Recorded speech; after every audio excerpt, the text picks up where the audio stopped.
No episódio de hoje, falaremos sobre o mal. Será que o mal tem uma origem? Se Deus fez tudo perfeito, por que Ele permitiu que o mal acontecesse? Ou melhor, será que o mal algum dia terá fim? Essas e outras perguntas responderemos agora, no Experimenta. Experimenta, episódio 9, prólogo, take 1.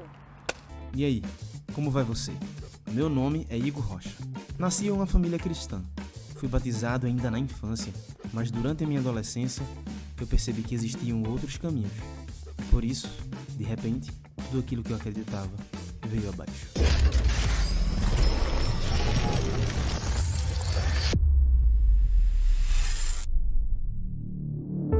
O que responde a todas essas dúvidas sobre o cristianismo que surgem na minha cabeça? O que leva os meus amigos a pensarem diferente de mim? E se tudo que eu aprendi ao longo da vida foi baseado numa grande mentira? Nossas crenças determinam quem somos e definem como pensamos, sentimos e agimos. Só que, às vezes, passamos pela vida muito ocupados ou indiferentes e não nos damos a oportunidade de refletir sobre a origem do que nós cremos.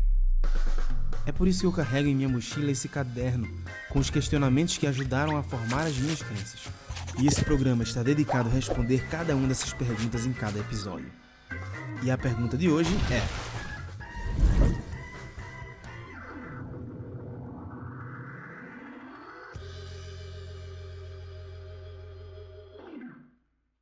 quais os limites do ser humano? A maldade provém naturalmente do coração do homem ou é adquirido ao longo dos traumas e medos? A história não nos omite as atrocidades cometidas pelo homem geração após geração.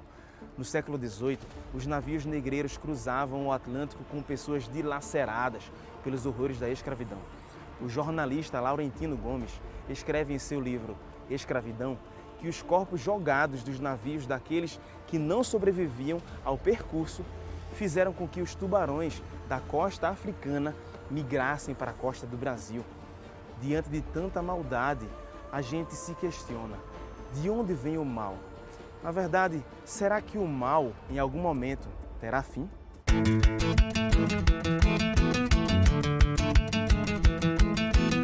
Experimenta e veja como Deus é bom. Experimenta a vontade do Senhor. Experimenta, vem agora é só provar. Experimenta e conheça o seu amor. Experimenta, experimenta, experimenta, experimenta, experimenta.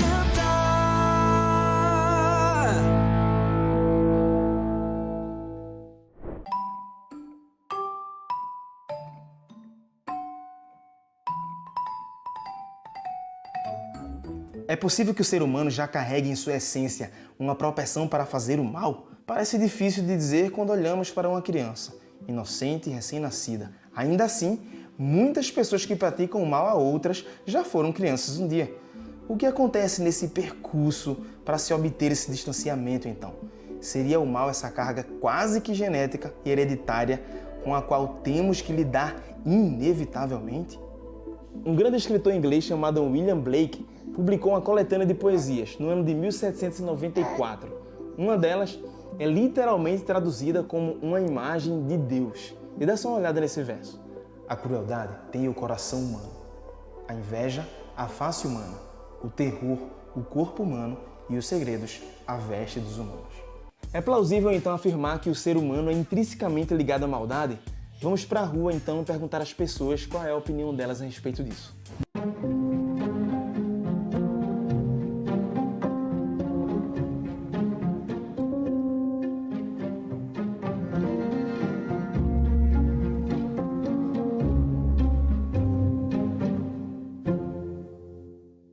Mal por natureza ele não é, né? Eu acho que é com o convívio com a sociedade que ele acaba trazendo isso pra ele, né? Que dependendo da criação que a pessoa tem, ela não vai ser ruim. Se ela tiver a oportunidade de agir mal com alguma pessoa, eu acredito que ela não vai agir se ela tiver os princípios certos. Se o ser humano é ruim por natureza, sim. Porque o ser humano é ruim por natureza, ele não respeita mais o próximo. Eu acho que o mundo é manipulado. Nada disso aqui é real. Se o ser humano é bom ou mal, não é nem porque ele quer. Não, ele já nasceu mal desde o pecado que foi Adão e Eva, né? E nós carregamos todos os pecados por causa disso. Não tem como confiar em ser humano. Na verdade, até acho. Porque tem coisa científica que fala que tem uma genética que pode vir com maldade. Mas se isso vai se desenvolver ou não é no decorrer do crescimento, né? Acho que todo ser humano, a essência é boa. Deus fez o ser humano para ser bom. Eu acho assim, que cada ser humano tem um jeito de ser. Por Deus. Desde que ele está na direção de Deus, Deus está abençoando, está fazendo dele uma pessoa boa. Depende da criação que tem no ambiente familiar, no ambiente escolar, ela desenvolve se ela vai ser uma pessoa ruim ou não, sabe? Na filosofia moderna existem pelo menos 3 posições tradicionais sobre a natureza humana. Thomas Hobbes diz que o homem é lobo do homem. Para ele, o homem é mau por natureza, gera conflito com os semelhantes e ponto, acabou. Para o francês Russell é diferente. O homem é bom por natureza, a sociedade e o meio o corrompe. John Locke assume uma postura interessante. Ele diz que o homem nasce como uma folha de papel em branco e as suas experiências o formam. Comentando sobre esse assunto, o brasileiro Leandro Carnal diz que a leitura do bem e do mal na natureza humana é algo mais a ser tratado na teologia do que avaliado pelo comportamento humano em si. Pensando dessa forma, vou jogar esse questionamento para os nossos pesquisadores da teologia. Então, vamos lá. E aí, pessoal, vocês conseguiram... Uau! Dá pra ver que vocês se empenharam mesmo nessa pesquisa, hein? E aí, o que deu pra descobrir? Bom, Igor, basicamente é muito difícil conseguir um consenso no meio filosófico. Olha, sendo realista, eu diria até impossível. Mas por mais que exista divergência entre teólogos, a Bíblia ela tem posições muito bem marcadas ao longo dos livros que compõem ela. Bem, para começar, à luz da Bíblia, o nascimento do mal que se dá aqui na Terra não foi algo premeditado por Deus. Na verdade, na Bíblia, é uma espécie de rebelião mesmo, como diz nesses 2 textos, Isaías 14, 12 a 15 e Apocalipse 12, 7 a 9. E nessa rebelião no céu, que nós conhecemos a palavra pecado. O pecado veio para a Terra quando Adão e Eva, nossos primeiros pais, caíram em tentação e trouxeram desordem, sofrimento, dor para essa terra de pecado. E é aí quando parece que tá tudo perdido, que não tem solução, bum! Vem um plot twist em Gênesis 3:15, bem aqui quando nós vamos nesse texto e nós encontramos a primeira promessa de que o mal vai ser totalmente eliminado da face da terra. Exatamente.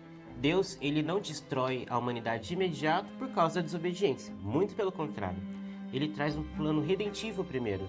Uma segunda chance, uma nova oportunidade. E esse plano é de Jesus descer aqui à terra. E com essa vinda, na primeira e na segunda, estava tudo conectado para o plano de salvar a humanidade do pecado. Então isso significa que a humanidade ainda tem uma chance de se libertar para sempre do mal. Nós precisamos preparar um experimento para falarmos um pouco mais a respeito disso. Então, vamos lá. Da mesma forma que a física explica que a escuridão não existe, o que na verdade existe é a ausência de luz, ou que o frio não existe, o que na verdade existe é a ausência de calor, também posso dizer que o mal não existe, o que existe é a ausência de Deus. E quando Deus se põe presente no mal, o mal se afasta e deixa de existir. A partir do momento em que assumimos a existência de um Deus perfeito, também assumimos a existência do mal em tese, em possibilidade.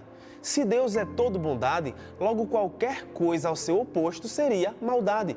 Para não criar simples máquinas, Deus criou seres que podem escolher Ele ou não para que tudo pudesse ser autêntico e verdadeiro. Caso contrário, seríamos apenas marionetes de Deus. Talvez em algum momento da sua vida você já tenha se perguntado: por que o mal existe? Então hoje nós iremos partir em uma jornada para descobrir um pouco mais a respeito desse assunto e o que outras religiões, além do cristianismo, falam também. Mas será que o mal é uma força externa ou é algo que existe dentro de nós? Ao redor do mundo, existem homens e mulheres que foram encarcerados porque fizeram coisas ruins. E não são poucas. Só nos Estados Unidos a população de presos é mais de 1,5 milhão de pessoas. Alguns deles dizem ter sido influenciados por demônios ou por espíritos malignos. Porém, outros dizem que fizeram por vontade própria, motivados por ódio, fúria, vingança. E alguns até pelo mero prazer de fazer o mal. Talvez você já tenha ouvido falar do criminoso Charles Manson. Ele foi um criminoso dos Estados Unidos. No ano de 1967, ele formou e liderou um grupo que ficou conhecido como Família Manson, uma seita que existia na Califórnia. Desde criança, Manson tinha problemas na sua família. Se envolvia em brigas na escola e constantemente era um jovem agressivo. Na sua juventude se envolveu em diversos crimes, o que fez ele passar quase metade da sua vida na cadeia. Psicólogos determinaram o Manson como antissocial, agressivo e solitário. O procurador do distrito de Los Angeles disse que o Manson era obcecado pelos Beatles, especificamente pelo White Album. Ele alegou ter sido guiado pela sua interpretação das letras dos Beatles e adotou o termo Helter Skelter para descrever uma guerra racial apocalíptica que estava prestes a vir. Manson dizia ser um messias e ele influenciou alguns jovens que ele chamava de família para viver com ele em um rancho. Seus seguidores se envolviam em vários crimes acreditando na sua filosofia e cumpriam esses crimes como se fossem missões proféticas. Uma das missões que seus seguidores receberam foi a de assassinar 5 pessoas dentro de uma casa. Uma dessas pessoas era uma atriz muito famosa na época, que estava grávida, a Sharon Tate. Charles Manson ficou preso até o final de sua vida, em 2017. Mesmo depois de tanta maldade, ele ainda alegou que todas as suas atitudes foram feitas por amor. Os neurologistas dizem que os circuitos do cérebro de um psicopata, pelo menos aqueles que cometem crime, são diferentes de como funciona em uma pessoa que tem um cérebro normal. Essas áreas são responsáveis por planejamento de comportamentos, expressão de personalidade, tomadas de decisões e comportamento social. As pessoas com essa característica simplesmente não conseguem se colocar no lugar das outras, ou são incapazes de se importar com o grande mal que tem causado a elas. Muitos de nós cristãos acreditamos que toda a maldade vem do diabo, mas nem sempre é assim. A maldade muitas vezes surge do próprio homem, da mente dele. Algumas vezes como fruto de uma doença mental, como no caso do Charles Manson, e outras vezes apenas por vontade ou impulsos maldosos. E olha só, não julgue, tá? Você nunca tomou uma atitude maldosa? E agora falando sobre luta contra o bem e o mal, uma das crenças mais antigas, que é a egípcia, tem uma maneira bem peculiar de falar sobre esse assunto. A tumba de Mena, por exemplo, é uma das mais bem conservadas do Egito. Ela foi construída na 18ª dinastia, por volta de 1550 a 1295 a.C.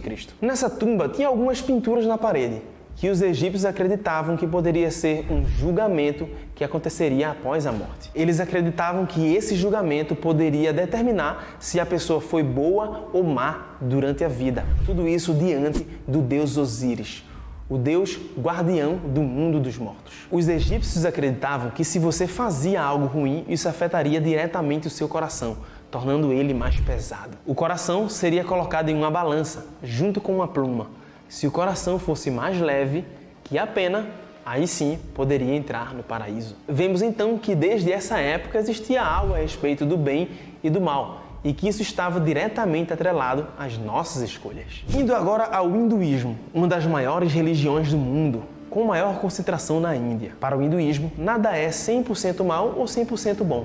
Até os espíritos maus são tratados com respeito dentro dos templos, pois eles acreditam que ainda há uma possibilidade e esperança de restauração. O mal é visto como um espírito que precisa de ajuda. Curioso, não é? Semelhante ao hinduísmo, também existe uma outra religião muito antiga que acredita também no bem e no mal de maneira semelhante, o zoroastrismo. Ele sempre tem um fogo aceso no centro do seu templo, representando a iluminação. O lema do zoroastrismo é bons pensamentos, boas palavras e boas ações. Eles acreditam unicamente em 2 mentalidades ou 2 espíritos, o bem e o mal. Eles não acreditam que tais seres estão fora do nosso corpo. Acreditam que essa batalha acontece na nossa mente e que não há Deus ou Messias que pode acabar com o mal. E isso só quem irá fazer somos nós. Bem, nós vivemos na Terra e segundo a visão bíblica, o fato é que o mal existe e está à nossa volta. O que será que a Bíblia fala sobre o mal? Será que o mal está dentro de nós? Como será que o mal passou a existir?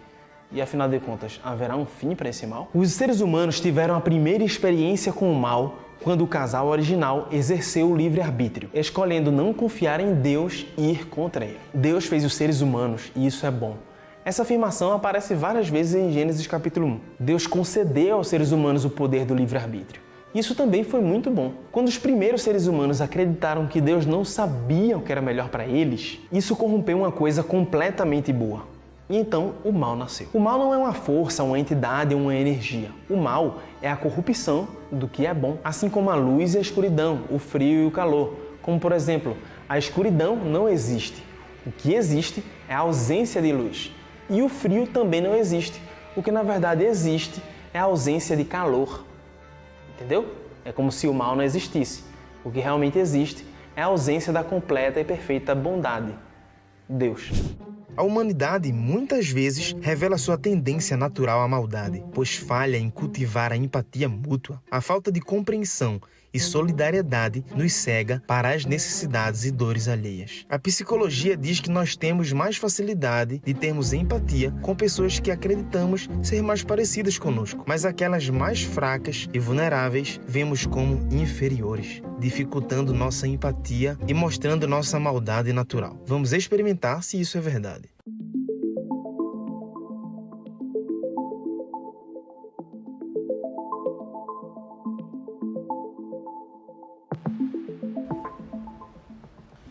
No livro Empathy and Moral Development, que em uma tradução literal seria Empatia e Desenvolvimento Moral, o psicólogo Huffman, que é um professor em uma universidade de Nova York, ele diz que a empatia é uma demonstração afetiva que favorece mais ao outro do que o próprio sujeito que a pratica.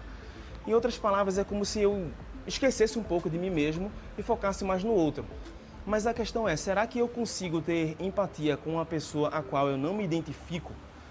Bem, nós fizemos um experimento social aqui, próximo, na Avenida Paulista. E eu quero mostrar esse experimento para vocês. A questão é que no experimento eu só precisava de uma coisa, que era pedir uma informação. E aí, será que eu consigo? Mas tem uma surpresa nesse experimento todo. Eu quero mostrar um pouco esse experimento para vocês.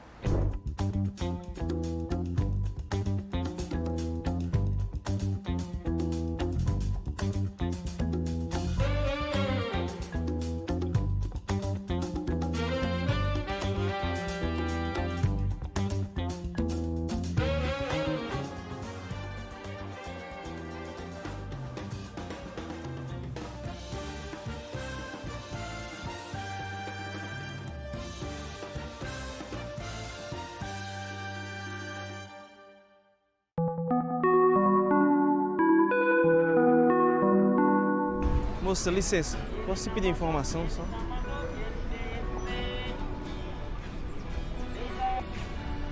Moço, licença, posso te pedir informação só?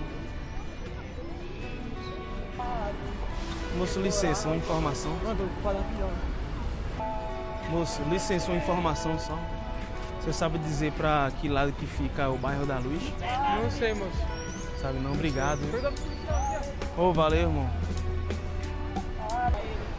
Moço, licença, uma informação só. Você tá um tempão aí pedindo aí, ninguém parou. Você tá precisando de alguma coisa? Tô precisando comer? De uma informação. Informação? O que você tá precisando? Pra que lado que fica o bairro da Luz? Bairro da Luz? Moça, licença, uma informação. Você pode me dar uma informação?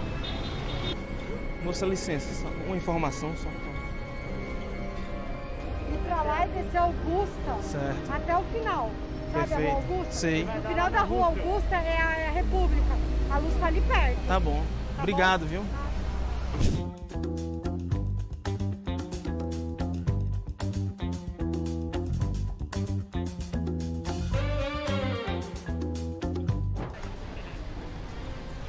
Moça, licença, você pode me dar informação, por favor?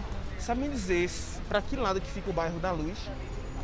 Se dá pra ir a pé? Não, é longe. É muito longe daqui? A Luz é lá no centro. Pra você ter ideia, ó, aquele último prédio lá no final é a... É mais ou menos mais ou menos. Meu irmão, licença. Sabe me informar onde é que fica o bairro da Luz? Não, não sei, mano. Conhece nada aqui? Não conheço não, mano. Bom, valeu, obrigado. Ô moço, licença. Sabe me informar onde é que fica o bairro da Luz aqui? Pra que lado que é? O bairro da Luz você tem que pegar... Ou você pode ir até a Consolação. Dá pra ir andando? Linha amarela, dá. Certo. Você vai até a Estação Consolação, desce, pega a linha amarela e desce na Luz. Perfeito, obrigado, viu? Ó. Você está aqui no MASP. Certo. Certo? Você sabe... Não sei onde é que fica aqui. Vamos lá, eu te acompanho lá. Ali na frente?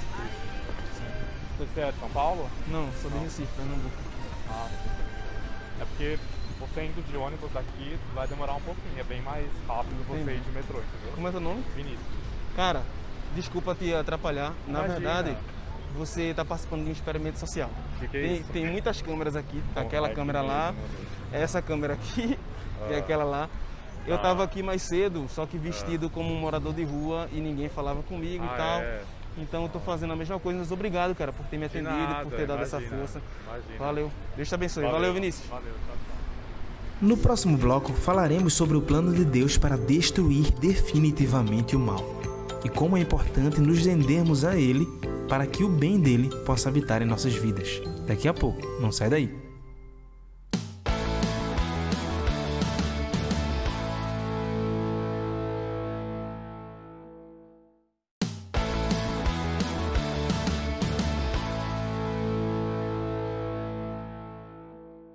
No bloco anterior, discutimos se o ser humano é naturalmente mau e vimos que essa maldade é o completo contraste com a bondade divina.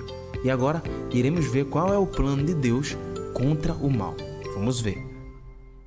O mal da humanidade pode ser comparado a um ruído ensurdecedor que nos afasta do plano original de Deus. Assim como um som perturbador que nos distrai, o mal nos desvia do caminho da verdade e do amor. Mas será que podemos silenciar o ruído e encontrar a paz, assim como nessa natureza? Chamamos 2 grupos de voluntários para fazer uma tarefa mental. Um deles vai montar o quebra-cabeça ouvindo a música tranquila. Já o outro grupo não terá tanta paz assim. Será que os ruídos externos vão mudar o desempenho dos grupos? Vamos ver.